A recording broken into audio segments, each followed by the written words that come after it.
باللہ من الشیطان الرجیم بسم اللہ الرحمن الرحیم الحمدللہ رب العالمین والصلاة والسلام علی محمد المصطفى سید الانبیاء والمرسلین وخاتم النبیین الذی قیل فی شانہ وما ارسلناک الا رحمۃ للعالمین وعلى آلہ الطاہرین الطیبین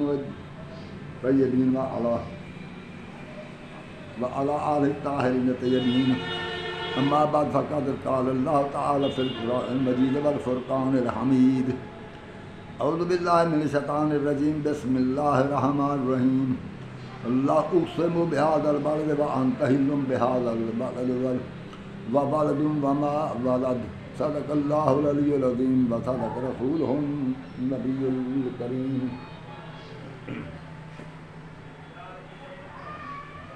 السلام علیکم حضرات ناظرین، اللہ آپ کو سلامت رکھے، اللہ آپ کو ہمیشہ خوش و خرم رکھے، اللہ کی رحمت و برکت آپ پر ہو اور سلامتی ہو اللہ کی طرف سے۔ میں ابن الخیر سید البخشا تسلیم آپ کی خدمت میں حاضر ہوں۔ آج 23 جولائی 2024 ہے، آج بروز منگل ہے۔ تو میں اتنا عرض کرتا ہوں کہ میں جب سے بھی یہ انٹرنیٹ پر آیا ہوں اور آپ کے سامنے میں گفتگو کرتا ہوں، آپ مجھے دیکھ رہے ہیں کہ ہمیشہ میں قرآن مجید ہی پڑھتا ہوں، اور کیونکہ کلام پاک میں کسی بات کی کمی نہیں ہے۔ اللہ رب العزت نے فرما دیا ہے کہ فَإِن تَنَازَعْتُمْ فِي شَيْءٍ فَرُدُّوهُ إِلَى اللَّهِ وَالرَّسُولِ، اگر تمہارے درمیان کوئی تنازع پیدا ہو جائے، کوئی اختلاف پیدا ہو جائے تو اللہ کے رسول کی طرف لے آؤ۔ اور اللہ کے رسول کی طرف اللہ آنے کا مقصد یہی قرآن مجید کی طرف رجوع کرنا ہے، ورنہ اللہ کا کہیں اور دفتر کھلا ہوا نہیں ہے۔ اور قرآن مجید وہ چیز ہے جس میں اللہ نے فرمایا ہے وَنَزَّلْنَا عَلَيْكَ الْكِتَابَ تِبْيَانًا لِكُلِّ شَيْءٍ، اے رسول ہم نے تو پر وہ کتاب اتاری ہے، یہ سورۃ 99 آیت نمبر 99 سورۃ نحل ہے، وہ اتاری ہے جس میں ہر شے کا بیان ہے۔ جب ہر چیز کا بیان آئے تو ہم کتابوں کی طرف رجوع کیوں کریں؟ ہم تمام میں مسلمانوں کو دعوت دیتا ہوں، آؤ قرآن کی طرف، آؤ قرآن کی طرف۔ جب آپ قرآن کی طرف آئیں گے تمام جھگڑے ختم ہو جائیں گے، مگر جو قرآن فرمائے اسے تسلیم کرو، جو نہ فرمائے اپنی عقیدت کے بتوں کو توڑ دو، کوئی ضرورت نہیں ہے کسی کی۔ ہم اسے تسلیم کریں گے جو اللہ اور اللہ کا رسول قرآن مجید میں فرمائیں گے، اس کے علاوہ کچھ نہیں ہے بھائی۔ دین صرف قرآن میں ہے۔ یہ بخاری، یہ مسلم، یہ ابن ماجہ، یہ موطا امام مالک، مستدرک حاکم، یہ سب مسند امام احمد بن حنبل، ان کی سنن نسائی، ان کو چھوڑو، سنن ابی داؤد، سب ان کو چھوڑو، ملا یاد الفقی، اصول کافی وغیرہ کوئی کافی نہیں ہے، یہ قرآن کافی ہے۔ تو حضرت عمر نے فرمایا تھا قرآن کافی ہے، تو پھر آپ کو قرآن کافی کیوں نہیں ہوتا؟ جب اس نے فرمایا تھا قرآن کافی ہے، تم تو اسے اپنا وہ مرشد، وہ خلیفہ راشد سمجھتے ہو۔ رسول کریم نے فرمایا تھا کہ بعد میرے 12 خلفاء ہوں گے، آپ تو پتہ نہیں اب تک تو 70 کے 150 تک خلفاء گزر چکے ہیں، ابھی آپ نظام خلافت قائم کر رہے ہیں، کیا بات ہے یہ؟ اگر رسول کریم کی زبان پر یقین کرے تو 12 آنے تھے، وہ آ چکے، تو اہل سنت کے مذہب کے مطابق، البتہ اہل تشیعوں کے مذہب کے مطابق 11 آ چکے، 12 میں آنا ہے۔ خلافت، نظام خلافت کو اللہ نے قائم کیا ہے، اللہ نے متعین کیا ہے، اللہ نے خلیفہ مقرر کیا ہے اہل شیعہ کے مطابق، تو 12واں آئے گا۔ اہل شیعہ کوئی نظام خلافت نہ قائم کر سکتے ہیں، نہ کرتے ہیں۔ اہل سنت لگے ہوئے ہیں کہ نظام خلافت قائم کریں۔ کیسا نظام خلافت؟ جب 12 آنے تو آ چکے اور انہی کا حکم ماننا تھا، اور تو یوں سمجھو کہ ہم نظام ملوکیت قائم کرنا چاہتے ہیں، کوئی خلافت نہیں ہے۔ تو میں عرض کرتا ہوں، یا تو یہ دکھائیں نا مجھے کہ قرآن میں اللہ نے فرمایا کہ خلیفہ چن لیا کرو، بنا لیا کرو، ہم سے نہیں بن سکتے، آپ بناتے رہیں۔ ہم نے اس وقت خلیفہ شہباز شریف کو بنا دیا ہے، اگر اسی طرح چننا ہے تو پھر شہباز شریف خلیفہ ہے، ورنہ تو یہ خلافت کا نظام اللہ کے ہاتھ میں ہے۔ چل وہ اختلافی باتیں ہیں، وہ خلافت کا مسئلہ ہے، وہ الگ بات ہے۔ میں نے آپ کے سامنے آیت پڑھی ہے، تھوڑی 2 آیات پڑھی ہیں، 2-3 آیات، کہ لا اقسم بہذا البلد وانت حل بہذا البلد وبلد وما بلد، بس اتنی۔ آگے ہے لقد خلقنا الانسان فی کبد، مجھے آگے پڑھنے کی ضرورت نہیں ہے. میں صرف 3 آیات وَأُخْبِرُ بِهَٰذَا الْبَلَدِ وَأَنْتَ حِلٌّ بِهَٰذَا الْبَلَدِ وَوَالِدٍ وَمَا وَلَدَ، یہ 3 آیات میں پڑھتا ہوں، انہی کی تفسیر کرتا ہوں کیونکہ ہر چیز قرآن میں ہے. تو آج مگر یہ بات کبھی فیصلہ نہیں ہو سکتا. ایک تو دل میں پوری پوری بے ایمانی ہے، دل صاف نہیں ہے. اگر دل صاف ہو، دل میں بغض ہے، بغض محمد و آل محمد ہے، بغض اہل بیت ہے. یہ بغض نہ ہو تو کوئی ایسی بات نہیں کر سکتا. حضرت ابو طالب کے متعلق یہ آج تک بہت ہی وہ انتشار ہے کہ جو کوئی کہتا ہے کلمہ نہیں پڑھا، کوئی کہتا ہے وہ ویسے مدد تو رسول کریم کرتا ہے، کلمہ نہیں پڑھا. یہ کیا بات ہے؟ تم جس پارٹی کو پسند نہ کرتے اس پارٹی کو ووٹ دو گے. تو خیر چچے تو اور بھی تھے رسول کریم کے، سر یہی چچا تو نہ تھا، مگر چونکہ یہ حضرت رسول کریم کو دل و جان سے نبی مان چکا تھا اس وقت جب حضرت نبی کی عمر ابھی وہ بچے تھے. تو پھر اس کے بعد پرورش کی، جوان ہوئے، اعلان نبوت کیا، آپ حامی ہو گئے. اپنے بچے حضرت علی علیہ السلام کو بھی رسول کریم کی خدمت میں دے دیا. تو اب یوں نہ کہنا کہ وہ انہوں نے کلمہ نہیں پڑھا. تو میں اب اس فیصلے کو قرآن کی طرف لے آیا. اللہ فرماتے ہیں کسی کے میں اختلاف ہو تو آؤ اللہ رسول کی طرف.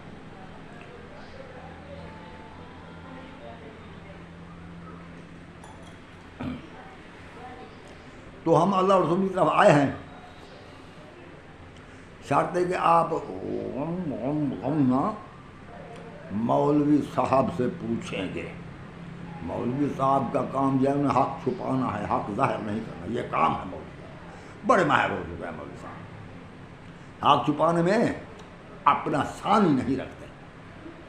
قرآن مجید سے انہیں کچھ بھی معلوم، جب ان کو نماز معلوم نہیں ہوتی، سب سے بڑا رکن ہے دین اسلام کا نماز. جب ان کو نماز ہی قرآن سے نہیں ملتی، ان کو وضو بھی قرآن سے نہیں ملتا، انہوں نے کہیں سے تراویح کی ترنگا لے لیا ہے. یہ کہاں سے لایا تراویح؟ قرآن میں نہیں ہے. انہوں نے اپنا دین بنا لیا ہے. ایک نائب بدعت جاری کر دی، تراویح شروع ہو گئی. ویسے کوئی نوافل پڑھتا رہے، شمار بھی نہیں ہونا چاہیے. کبھی 8 پڑھ لے، کبھی 10 پڑھ لے، کبھی 20 پڑھ لے، کبھی نہ پڑھے. یہ نوافل ہیں، جی چاہتا تو پڑھ لیں. ہر شخص اپنے گھر میں علیحدہ علیحدہ پڑھ سکتا ہے. یہ مسجد میں تراویح کا انتظام باجماعت کس نے کہا ہے؟ باجماعت تراویح بھی نہیں ہو سکتی، اور یہ مقرر مقدار بھی نہیں ہو سکتی، اور یہ ضروری بھی نہیں ہے. یہ تو نفل ہے، پڑھے پڑھے نہ پڑھے نہ پڑھے. ہاں ہمیشہ پڑھتے رہو، ہم روکتے تو نہیں ہیں، مگر یہ تراویح جو آپ نے باقاعدہ انتظام کر لیا یہ بالکل نہیں ہے. چلو ٹھیک ہے، خرگوش کو حلال کرے، کہاں ہے خرگوش کا؟ بغیر چھلکے کی مچھلی حلال کر دی، کہاں ہے بغیر چھلکے مچھلی؟ مجھے یہ بتاؤ، یہ زنا کی سزا 100 کوڑے تو قرآن میں ہم نے پڑھے ہیں سورۃ نور میں. اور یہ رجم کہاں سے لائے ہو؟ تم بڑے مسلمان ہو، کہاں سے لائے ہو رجم؟ دکھاؤ. قرآن کو چھوڑ دیا. تو بات یہ ہے قرآن کیوں چھوڑا ہے؟ قرآن نہ چھوڑا، قرآن مجید کی طرف ہے. جو قرآن فرمائے وہ ہمارا دین ہے، وہ ہمارا اسلام ہے، اسے ہی تسلیم کریں. تو میں اب عام خدمت میں عرض کر رہا تھا، میں اب اس آیات کی طرف آتا ہوں. اللہ فرماتے ہیں پہلی بات یہ ہے کہ اللہ کس چیز کی قسم کھاتا ہے. ان باتوں پر میں پہلے بھی بہت کچھ بیان کر چکا ہوں. اللہ یا ہادی کی قسم کھاتا ہے، یا اس چیز کی قسم کھاتا ہے جس چیز کو ہدایت سے تعلق ہو، یا اس چیز کی قسم کھاتا ہے جو اس کی اپنی ذات کی مظہر ہو. جیسے کائنات اللہ کی ذات کی مظہر ہے، اس کی ذات پاک کی جو مظہر ہو اس کی اللہ قسم کھاتے ہیں. جس چیز کو ہدایت سے تعلق ہو اس کی قسم کھاتے ہیں، جس چیز کو ہدایت سے تعلق ہو. یا جو ہادی ہوتا ہے اس کی قسم کھائے تو کھائی تو نہیں آج تک، بہرحال قسم کھائیں تو ہادی قسم کھا سکتے ہیں، ہدایت کی جگہ کی ہے جس چیز کو تعلق ہدایت سے ہو. تو اب بات یہ ہے، لفظ آ رہا ہے لفظ بہاد البلد، بے شک میں اس شہر کی قسم کھاتا ہوں. بے شک یعنی بے شک مجھے اس شہر کی قسم ہے، بے شک مجھے لا اقسم بہذا البلد، اور بے شک مجھے اس شہر کی قسم. چونکہ یہ صورت مکی ہے، حضور نبی کریم صلی اللہ علیہ وسلم مکہ میں موجود تھے. تو یہ صورت البلد اتری ہے 30 پارہ ہے، 30واں پارے، یہ آخری سپارہ ہے. قرآن مجید کا، اور اس میں سورۃ البلد، تو اس میں یہ مکی ہے، مکہ میں اتری ہے، تو رسول کریم مکہ میں کھڑے ہیں، تو اللہ فرما رہے ہیں لا اقسم بہذا البلد، مجھے اس شہر کی قسم ہے۔ شہر کو ہدایت سے تعلق ہے، یہ شہر کو ہدایت سے، چاہے وہاں کافر ہو جائیں، اللہ اس چیز کا ذمہ دار نہیں ہے۔ اللہ اس چیز کا ذمہ دار ہے کہ کوئی ہدایت کا ذریعہ موجود ہو، ساری دنیا کافر ہو جائے، اگر ایک شخص دنیا میں، یعنی ایک علاقے میں ایک شخص اگر موجود ہے جہاں تک انسانوں کی رسائی ہے، انسان اس سے ملتے جلتے ہوں، اگر وہ ایک سیدھے راہ پر، صراط مستقیم پر، اللہ اور رسول کے دین پر موجود ہے، تو اللہ کی حجت تمام ہوگی مخلوق پر، کہ اس جائیں، اس کی بات سنیں، اس سے دین حاصل کریں، اللہ کی تو وہ اللہ کی طرف سے یہ حجت تمام ہوگی۔ اب ہم یہ نہیں کہہ سکتے کہ یہ ہم کیا کرتے، ہمیں ہدایت کرنے والا کوئی نہیں تھا، کیونکہ ہدایت جب تک زمین پر موجود ہے تو ہدایت کرنے والے کا اور کون ہے، جب تک ہدایت زمین پر موجود ہے۔ اللہ رب العزت نے جہاں کوئی نبی بھیجا، وہاں پر جب تک اس نبی کی تعلیم رہی تو کوئی نبی نہیں آیا، جب تعلیم معدوم ہونے لگی تو اور نبی آیا، یا تو وہ نبی صاحب شریعت نبی کوئی نہیں آیا، ویسے نگہبان شریعت نبی آتے رہے، تو حضرت عیسیٰ علیہ السلام کے بعد نبی نہیں آئے، نگہبان شریعت اس کے حواری تھے۔ یہ معلوم ہونا چاہیے کہ ضروری نہیں کہ نگہبان شریعت نبی ہو، نبی بھی ہو سکتا ہے، مگر معصوم ضروری ہے، مقرر اللہ کرتا ہے۔ تو اللہ فرما رہے ہیں لا اقسم بہذا البلد، مجھے اس شہر کی قسم۔ تو وہ اس شہر کی قسم کیوں؟ اب قسم اٹھانے کی آگے وجہ بتا دی ہے۔ ہاں، مجھے اس شہر کی قسم اٹھانے کی آگے وجہ بتا دی۔ کیا وجہ ہے؟ کہ وَأَنْتَ حِلٌّ بِهَذَا الْبَلَدِ، کیونکہ اور تو اس شہر میں موجود ہے، یعنی یہ شہر کی قسم اس لیے کھا رہا ہوں کہ تو اس شہر میں ہے۔ اس شہر مکہ کی قسم پہلے بھی اللہ نے کھائی ہے، پہلے کھائی یا بعد میں یہ آیات آئیں، یعنی ایک دوسری جگہ پر بھی قسم آیات ہیں۔ وہ سورۃ والتین ہے، والتین والزیتون وطور سینین وہذا البلد الامین، مجھے قسم ہے والتین یعنی انجیر کی، وزیتون اور زیتون کی، وطور سینین اور طور سینا کی قسم، وہذا البلد الامین، اس امن والے شہر کی قسم ہے۔ قسم تو ہے اس امن والے شہر کی، تو جب اس امن والے شہر کی قسم پہلے اللہ اٹھا چکے ہیں، تو اس میں دوبارہ یہ بات کہنے کا مقصد کیا ہے؟ دوبارہ یہ ہے کہ اللہ تعالیٰ اب بھی اللہ تعالیٰ یوں ہی فرماتے کہ لا اقسم بہذا البلد الامین، اب بھی یوں فرماتے بہذا البلد وانت حل بہذا البلد، کا مقصد کیا ہے؟ وہ مقصد یہ ہے کہ اللہ ایک قرینہ بیان فرما رہے ہیں کہ مجھے قسم ہے اس شہر کی، مجھے اس شہر کی قسم ہے۔ کیوں قسم ہے؟ کیوں قسم ہے؟ قرینہ بتا رہے ہیں کہ وانت حل بہذا البلد، تو جو اس شہر میں موجود ہے، یہ بہترین قرینہ ہے۔ اب اس قرینے سے ہمیں یہ معلوم ہوا کہ اب اس وقت حضور سرور کائنات فخر موجودات حضرت محمد مصطفیٰ صلی اللہ علیہ وآلہ وسلم شہر مدینہ میں موجود ہے، تو گویا مدینہ حرم ہے، گویا اللہ اس شہر کی قسم کھا سکتے ہیں، اٹھا سکتے ہیں، کیونکہ اس شہر مدینہ کو اب رسول کریم صلی اللہ علیہ وسلم سے بہت قریبی تعلق ہے۔ تو رسول کریم کو اللہ یہ فرما رہے ہیں کیونکہ اس شہر کو اس سے قریبی تعلق ہے، تم اس شہر میں موجود ہے، میں اس شہر کی قسم اس لیے کھا رہا ہوں کہ تو اس میں موجود ہے۔ رسول جو حجت خدا ہے وہ اس میں موجود ہے، تو اللہ اس لیے فرما رہے ہیں کہ لا اقسم بہذا البلد وانت حل بہذا البلد، مجھے قسم ہے اس شہر کی کہ کیونکہ تو اس شہر میں موجود ہے۔ پھر آگے اللہ فرماتے ہیں وَوَلَدٍ وَمَا وَلَدٍ، اب یہ قرینہ معلوم ہو گیا کہ اس قسم میں، اس صورت البلد میں جن چیزوں کی اللہ قسم کھا رہے ہیں وہ ہیں وہ چیز جس کو رسول کریم سے قریبی تعلق، قریبی شہر کو چونکہ رسول کریم سے قریبی تعلق ہے، تو اس لیے اللہ رب العزت اس شہر کی قسم کھا رہے ہیں، تو اس کو تعلق قریبی ہے، قریبی تعلق ہے۔ جس چیز کو رسول سے قریبی تعلق ہے اللہ اس چیز کی قسم کھا رہے ہیں. یہ لا اقسم بہذا البلد ہے، مجھے قسم ہے اس شہر، مجھے قسم ہے اس شہر، وانت حل بہذا البلد ہے، کیونکہ تو اس شہر میں موجود ہے، کیونکہ تم اس شہر میں موجود ہے. اب اس قرینے سے معلوم ہوا اللہ اس چیز کی قسم کھا رہے ہیں جس کو رسول کریم سے قریبی تعلق ہو. اور پھر آگے والد وما ولد، اور مجھے والد کی قسم اور جو کچھ اس کی اولاد ہے اس کی قسم.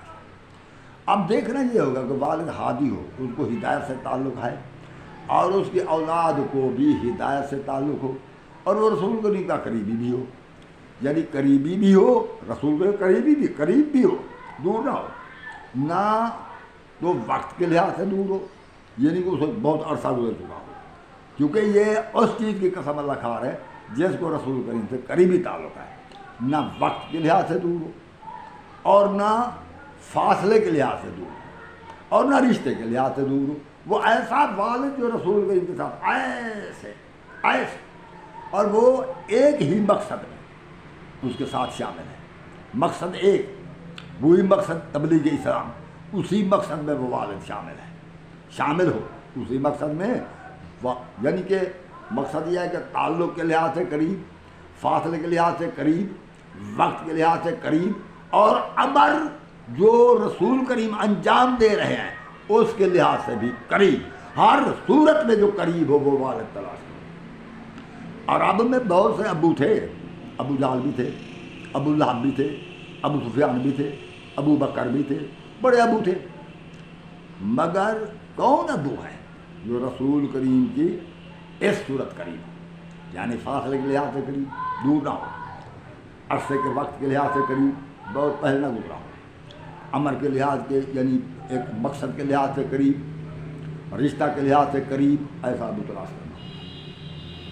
ایسا وہ ابو ہمیں سوائے حضرت ابو طالب اس دنیا میں اور کوئی نہیں دیکھتا جو مقصد کے لحاظ سے رسول کے قریب ہو، رشتہ کے لحاظ سے رسول سے قریب ہو، فاصلہ کے لحاظ سے رسول کے قریب ہو. فاصلہ تو اتنا قریب ہے، جس گھر میں حضرت ابو طالب ہیں اسی گھر میں رسول ہے، گھر ایک ہے.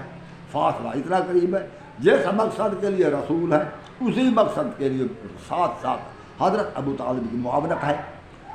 اور فاصلہ تو اتنا، اور پھر فاصلے کے لحاظ سے قریب اور وقت کے لحاظ سے اتنا قریب ہے کہ جب رسول ہے تب حضرت ابو طالب بھی ہے، جب حضرت ابو طالب ہے تو رسول کریم بھی ہے.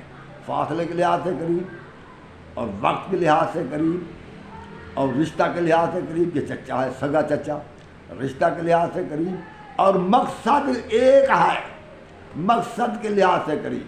فرق یہ ہے کہ رسول کریم افسر و حاکم و نبی ہے، اور حضرت ابو طالب محکوم، مقتدی، فرما بردار، اتباع کرنے والے ہیں. اور اپنا بچہ بھی رسول کریم کو دے دیا، اس کو اس کی تربیت بھی کریں اور یہ تمہارا مددگار بھی ہوگا. وہ بھی تو اس لیے میں عرض کر رہا تھا کہ یہ ہر صورت سے حضرت ابو طالب قریب ہے. تو اور اس کی اولاد کی قسم، یعنی اس کی اولاد بھی رسول کریم کی وفادار اور پاک اور ہدایت سے تعلق رکھنے والی ہے اور قریب ہے، قریب بھی ہے. یعنی وہ حضرت علی جو رسول کریم کی پرورش میں ہے، رسول کریم کی گود میں تھے، رسول کریم نے اسے پالا پوسا، رسول کریم نے تربیت دی، کتنا قریب ہے. اور اولاد اس کی حضرت امام حسن، حضرت امام حسین علیہ السلام، اور پھر تا ائمہ دوادہم حضرت مہدی علیہ الصلوۃ والسلام تک، یہ سب کے سب حضرت ابو طالب کے اولاد ہیں. اور یہ سب پاک معصوم، یہ میں نہیں کہتا، قرآن نے فیصلہ کر دیا ہے. قرآن کسی غیر معصوم کی قسم نہیں اٹھاتا، ورنہ پورے قرآن میں مجھے کوئی ایسی مثال دکھا دے، نہیں ہے. صرف معصومین کی، اس کی جو ہادی ہو یا ہدایت سے تعلق رکھتا ہو، اس کی قسم اللہ تعالیٰ اٹھاتے ہیں. تو اب اس والد کی اولاد کی قسم اللہ اٹھا رہے ہیں کہ مجھے قسم ہے اس کی اولاد کی. تو اس کا مطلب یہ ہوا کہ اس کی وہ اولاد بھی ہادی ہے، وہ اولاد بھی رسول کریم کے قریب ہے، وہ اولاد بھی رسول کریم کی معاملت کرتی ہے، وہ اولاد بھی وقت اور فاصلے کے لحاظ سے قریب ہے. یہ سارا کچھ قریب ہے. تو مجھے اس اولاد کی قسم اور اس کی اولاد کی، والد وما ولد، ہاں ووالدون وما والدہ، اور اس کے والد کی قسم، اس کی اولاد کی قسم. تو جن کی قسم اللہ رب العزت اٹھائے تو میں یہ سمجھتا ہوں وہ معصوم الخطا ہیں، وہ صدیق ہیں، وہ مومن ہیں، اور یہ اب شک نہیں رہا کہ انہوں نے کلمہ پڑھا کہ نہیں پڑھا. اس کے علاوہ حضرت ابو طالب کے ایمان پر اگر بحث کریں وضاحت بہت زیادہ ہے، مگر میں نے آج صرف انہی آیات کی تفسیر کی ہے. کسی کو اعتراض ہو تو وہ اس کی تفسیر کر سکتا. ہاں وہ کہے والد سے مراد ابراہیم ہے، فاصلہ کتنا ہے؟ 4,500 سال پہلے. وہ والد نہیں بھائی، یہ والد لا اقسم بہذا البلد کی قسم اللہ نے اس لیے اٹھائی اور فرمایا کہ تو اس شہر کے قریب ہے، تو اس شہر میں ہے، میں اس کی قسم اس لیے اٹھا رہا ہوں. تو اس میں اللہ نے قرینہ بتا دیا ہے کہ جس چیز کو قربت رسول سے ہے اللہ اس کی قسم کھا رہے ہیں. اب بے ایمانی کرنا ہے، چلے جاؤ ابراہیم کی طرف. ابراہیم تو بہت دور کی بات ہے اور اس کی اولاد بے شک معصوم ہے، مگر یہ حضرت ابو طالب ہیں جس کی اولاد امام مہدی تک 12 امام معصوم الخطا، رسول کے مددگار، معاون اور دین متین کے محافظ ہیں. تو اس وقت میں اس کی بہت کچھ وضاحت کر چکا. اللہ ہر ایک کو سمجھنے کی توفیق عطا فرمائے. اگر کسی نے آنا ہے رات پر تو میں کافی قرآن میں کی تفسیر کر رہا ہوں. کسی نے نہیں آنا تو وہ رسول کریم بھی 13 سال قرآن پڑھتے رہے. کب ابو جہل مسلمان ہوا؟ نہیں ہوا تھا. تو ہر شخص کی اپنی قسمت ہے. تو اس وقت میں آپ سے اجازت چاہتا ہوں. السلام علیکم ورحمۃ اللہ وبرکاتہ. اللہ آپ کو سلامت رکھے.